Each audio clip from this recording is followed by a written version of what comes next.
This is all garbage. And everybody knows it. And if you murder more American troops on behalf of your corporate donors, there's going to be political hell to pay. And I guarantee it. The question remains, are we going to war with Venezuela? Well, Trump's war hawks are all assembling as we speak to plan their next move. According to CNN, Trump is going to hold a meeting in the Oval Office.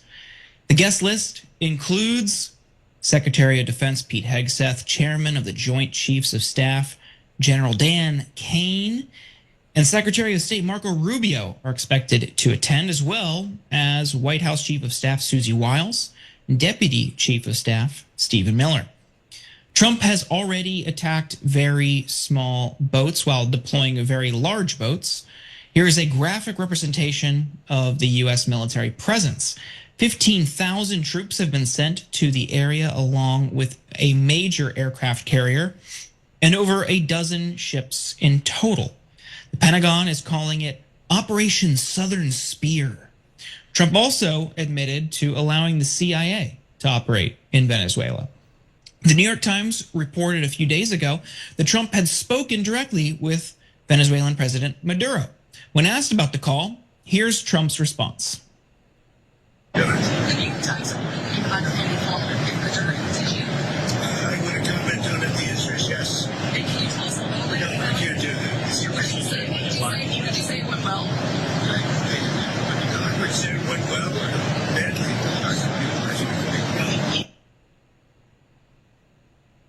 Now, some information about the call has been leaked. According to the Miami Herald, Trump issued a, quote, blunt warning. The U.S. message to Maduro was direct. Safe passage would be guaranteed for him, his wife, and his son only if he agrees to resign right away. Maduro reportedly refused Trump's request, and that's the last time the two spoke, though Maduro allegedly wanted to continue the conversation. After Trump's announcement on Saturday that Venezuelan airspace should be considered closed in its entirety, the Maduro government attempted to place another call to Washington but received no response. Trump has also warned that he would be stopping trafficking by land as well as by sea very soon. And again, another reminder with all of these conversations, Venezuela is not a major player in the global drug trade. Their neighbor, Colombia, is, but not Venezuela. Cenk, the question is for you, are we going to war?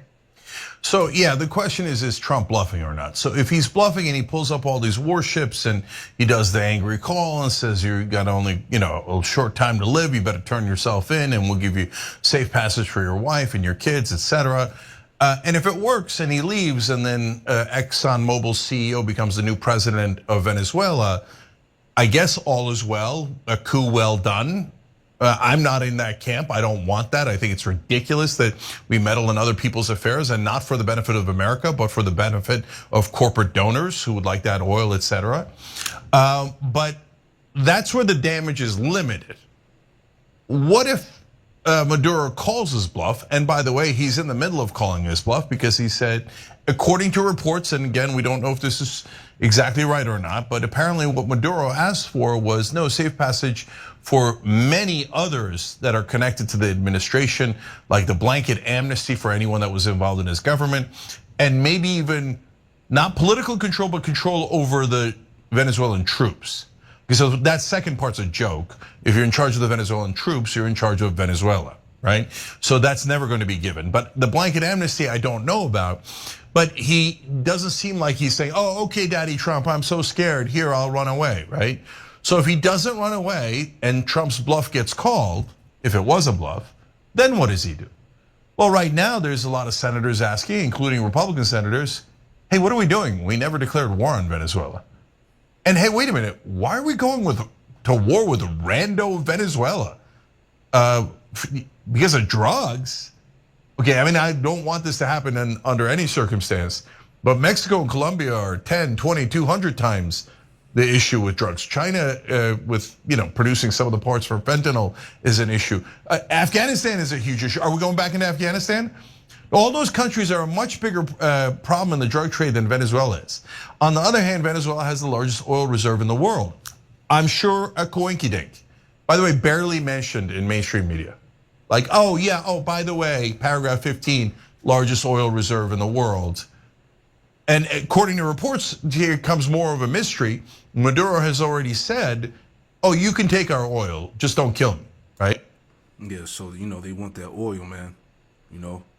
That's what it's about. Warmongers, man. Revelation 6:4. And there went out another horse that was red, and power was given to him that sat thereon to take peace from the earth, and that they should kill one another, and there was given unto him a great sword. All right, Shalom. I want to give all the praise, honor, and glory to Yahweh Bahasham, Yahushai Bahasham Rakakwadash. Double honors to the apostles and elders of Great Millstone who taught me this truth, and Shalom to the hopeful elect. This article is from the WallStreetJournal.com. The headline reads, it says, "Make money, not war. Trump's real plan for peace in Ukraine." Okay, so I have this article summarized here on the left. It's a pretty long article, and for the sake of time, we'll just deal with the summary here. All right, but again, when you hear those talks of peace, you know what's coming after that. All right, so summary of U.S.-Russia Make Money Not War peace plan.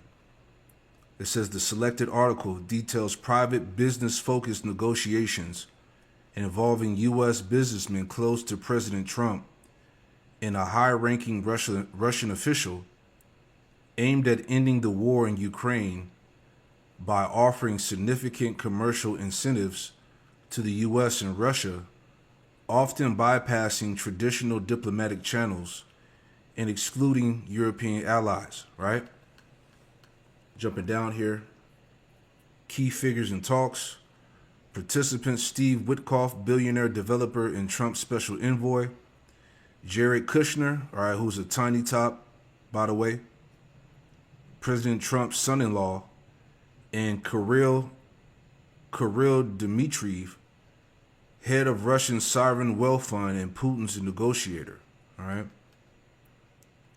Jumping down, it says approach the talks were rooted in President Trump's in the businessman's philosophy that economic opportunity and business partnerships matter more than borders, viewing it as an quote easy fix to geopolitical challenges. All right, the point here, which I wanted to get to. All right, proposed economic incentives for peace. The plan, largely shaped by Dmitriev, proposed significant commercial opportunities for U.S. businesses in Russia. Frozen assets tapping the roughly $300 billion of Russian central bank assets frozen in Europe for U.S.-Russian investment projects and U.S.-led reconstruction of Ukraine. Arctic resources. U.S. and Russian companies could cooperate to exploit the vast mineral wealth in the Arctic. Rare earth and energy deals. Russia dangled multi-billion-dollar rare earth mining and energy deals, including reviving the Nord Stream pipeline. Space cooperation. Joint U.S.-Russia space missions, including a potential mission to Mars with Elon Musk's SpaceX. Goal: to bring Russia's $2 trillion economy in from the cold and position American businesses. I'm sorry, let me read that again. It says to bring Russia's $2 trillion economy in from the cold and position American businesses ahead of European competitors. Russia reportedly prefers U.S. businesses over those from, quote, trash-talking European states. Now, see, all of this, it sounds good, but we know that, according to prophecy, no peace is coming, okay? This is Isaiah 13:17. Behold, I will stir up the Medes against them. The Medes represent Russia. Them is going into Babylon, okay, America.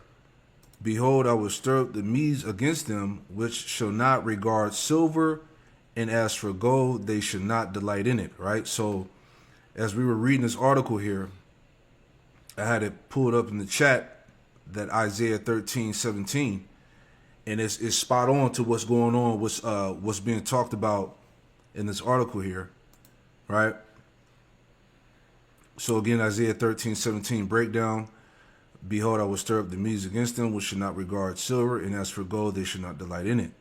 It says, who are the Medes? In a historical layer, the Medes were the people of Media, north and east of Babylon. In a prophetic layer, Isaiah is speaking about Yahweh raising a northern army as a tool for judgment. All right, the northern army now is Russia. Okay, Yahweh Shemel Shai is using the Russians as a tool of judgment. All right, and that's why I wanted to tie in what was written in Revelation chapter 20 and verse 8, where it talks about pretty much that, this old devil, the serpent, okay, pretty much this Western hegemony going to war with Gog and Magog in that final battle. All right, which you'll get that in a little bit. All right, because we're moving very close to the fulfillment of that prophecy. Right.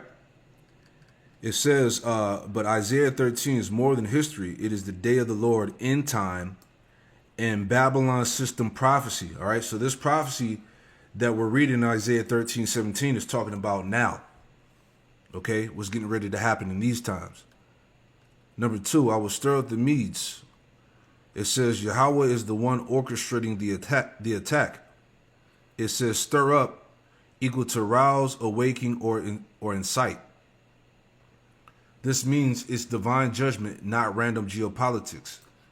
The attacking nation is empowered by Yahweh Shemel Shai, right? That's was that Proverbs 21:1. Everything is by the will of the Lord, right? Proverbs 21:1, it says the king's heart is in the hand of Yahweh Shemel Shai, meaning the king's mind is in the hand of the Lord. As the rivers of water, he turneth it whithersoever he will. So again, the point is the Lord is the one that's orchestrating, the gathering of the nations. He's inciting the war that's happening. Okay, everything that's going on the earth is under the control of the Most High. All right. So reading on. It says, in the historical layer, the Medes joined with the Persians to overthrow ancient Babylon 539 BC. It says in the prophetic layer, the Medes can represent a northern coalition Yahweh raises in the last days. Who is that? The Russians. Used to judge Mystery Babylon. Who's Mystery Babylon? America. Similar to Jeremiah 50:51 and Isaiah 13:14. See? 3, which shall not regard silver nor delight in gold. What does this mean?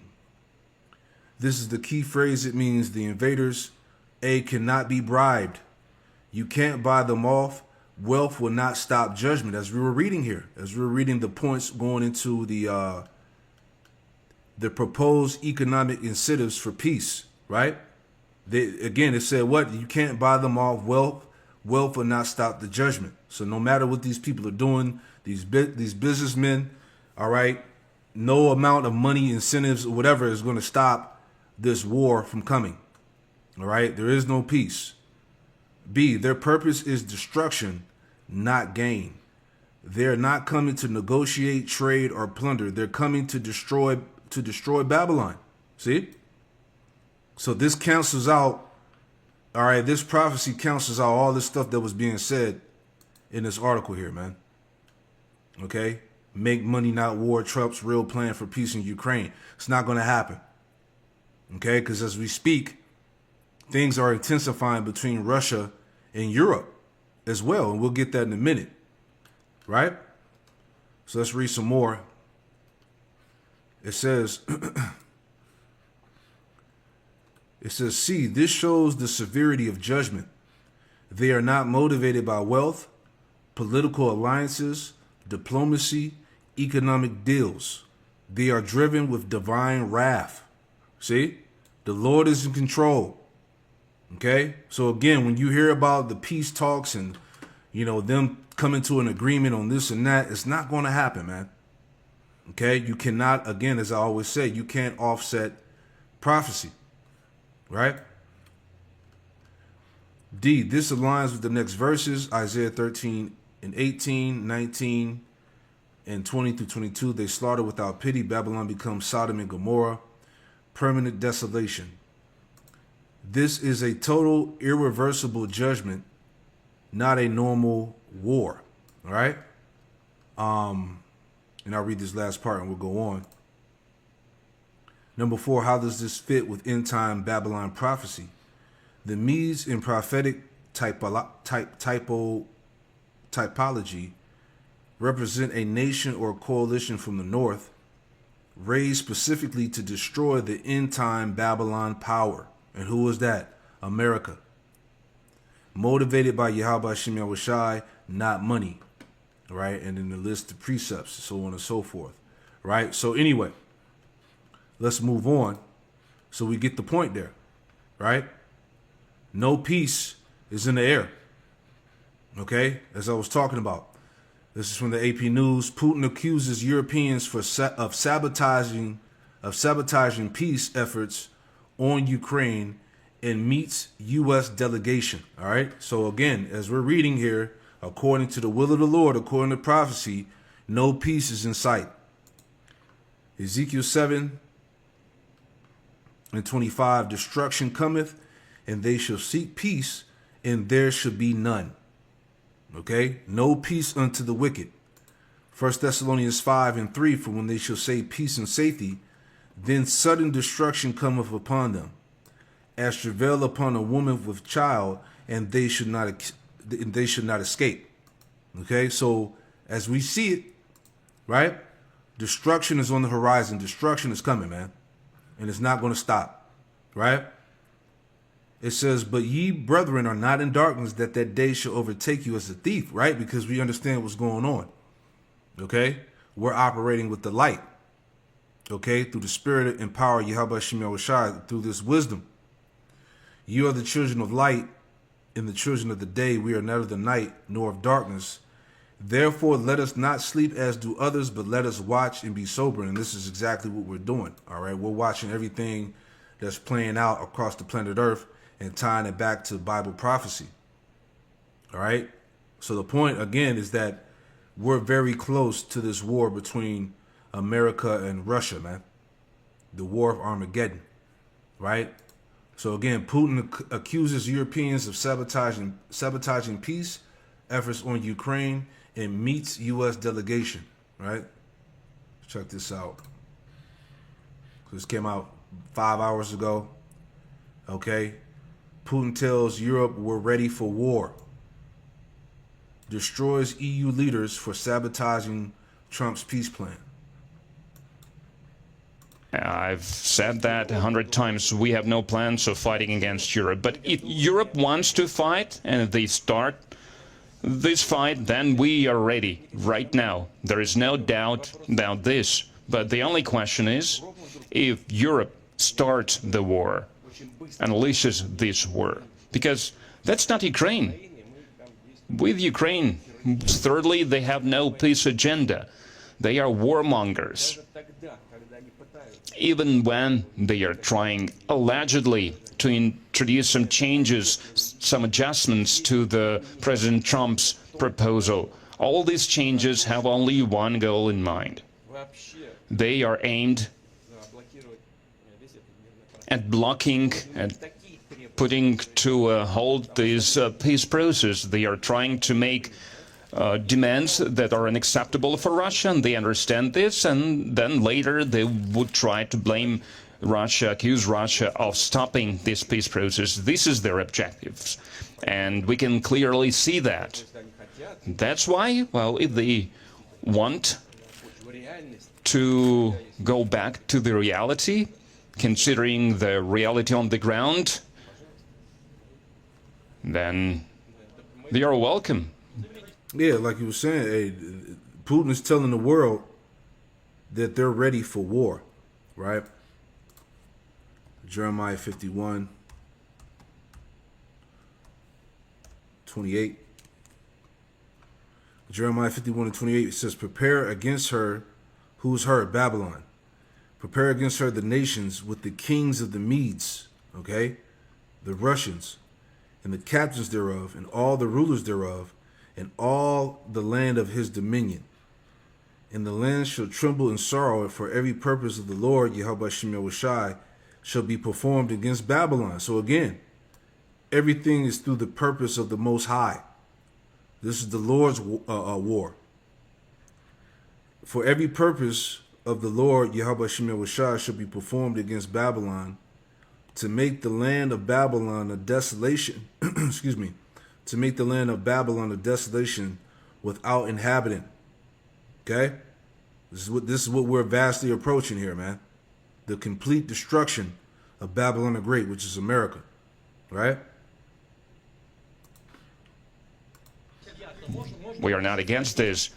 I've said that 100 times. We have no plans of fighting against Europe. But if Europe wants to fight and they start this fight, then we are ready right now. There is no doubt about this. But the only question is, if Europe starts the war, unleashes this war, because that's not Ukraine. With Ukraine, we use some surgical means. We are trying to be really careful. Because you understand why. This is not a war in the direct sense of the word. And Europe, all of a sudden, wants to start a war. And if it does start a war, then very rapidly there might be a situation where we have no one to negotiate with. For several weeks now, Kupiansk is in our hands completely, in its entirety. I believe the leadership of Ukraine are currently busy with some other matters. They don't care that much about what's happening on the battlefields. It seems they live on some other planet. And when you travel so much begging for money, probably it's difficult to follow the recent developments in the economy or the front lines. As for this is piracy, nothing else. Before that, the Ukrainian armed forces tried to attack our seaports. We reciprocated. I would like to emphasize this. We reciprocated with similar strikes. And I assure you, these strikes were much more powerful, much stronger. And first of all, they were launched against the vessels, against the ships that were used to supply military equipment and ammunition to Ukraine, and we hit precisely where we intended to. And you can see it from the explosions that were caused by the strikes, secondary explosions, secondary detonation. And what's the Ukrainian armed forces doing now? That's piracy. What kind of response could be? We can enhance our strikes against the port infrastructure and against the vessels that are entering Ukrainian ports. That's one. Secondly, if this goes on, then we will look into the possibility, I'm not saying that we will do this, but we will consider it, to perform some actions against the vessels of those countries that are helping Ukraine with performing these piracy actions. So we might cut Ukraine off the sea to stop them from being involved with these piracy tactics. Yeah. So here you go. It's going down like it tells us in Isaiah 13, the Lord mustereth the host of battle. So you have America, getting ready to pretty much invade Venezuela, which Venezuela is allies with Russia and China. All right. So as they showed in that first video, right, they showed the warships that are that are lining up over here in the West. All right, how both China and Russia have their they have their troops, they have their warships over here on this side of the world. All right, which is causing that agitation. All right, so it's getting really heavy right now, man. So again, the point that I want to make is that prophecy in Revelation 20 Let's get that.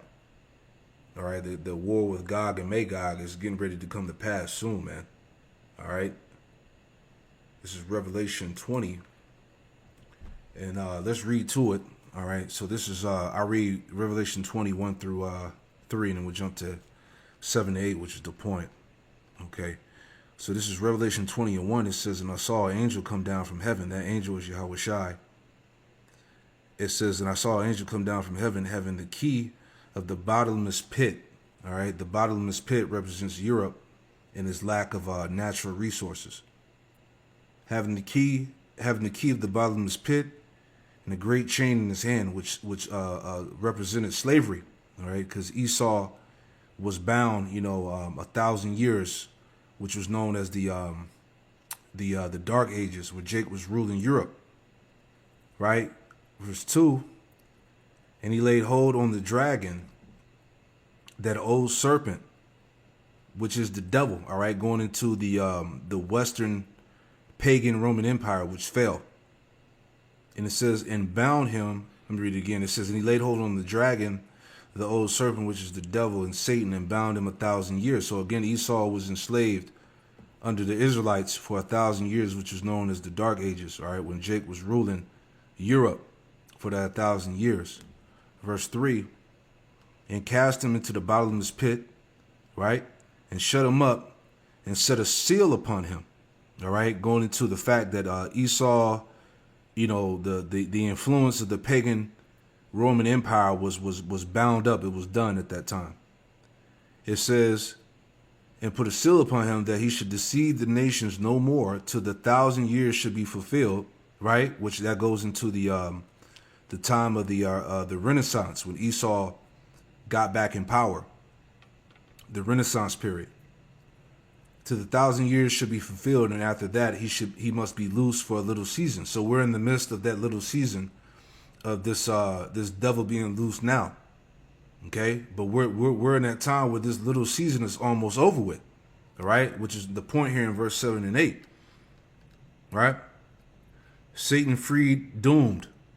Okay, Revelation 20 and 7.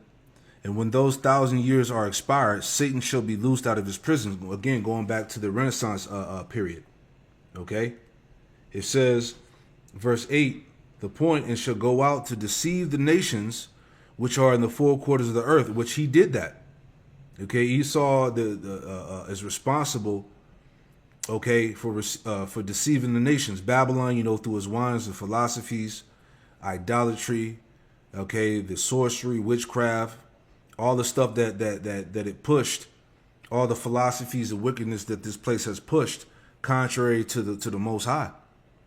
Okay, so it says, and shall go out to deceive the nations which are in the four quarters of the earth, Gog and Magog, to gather them together to battle, the number of whom is as the sand of the sea. See that? So we're in that time. We're approaching that battle between Gog, Magog, and the Western hegemony. All right, as we were just watching here. Okay, so Russia is preparing to go to war with Europe and America, man. Okay, the Western power structure, man, is going to be taken down by Russia. Okay, Russia is being used, as we read earlier. Okay, what is talked about, the people from the north. Okay, right here. It said, in the historical layer, the Medes were people of Media, north and east of Babylon. And in the prophetic layer, Isaiah is speaking about Yahweh Shemel Shai raising a northern army as a tool of judgment. That's Russia. Okay, the Medes, Gog, Magog. But Isaiah 13 is more than history. It is the day of the Lord, end time, and Babylon system prophecy, man.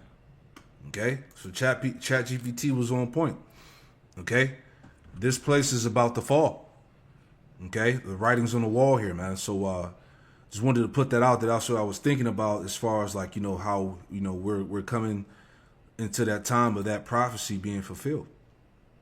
You see, so it's almost said and done. Shalom.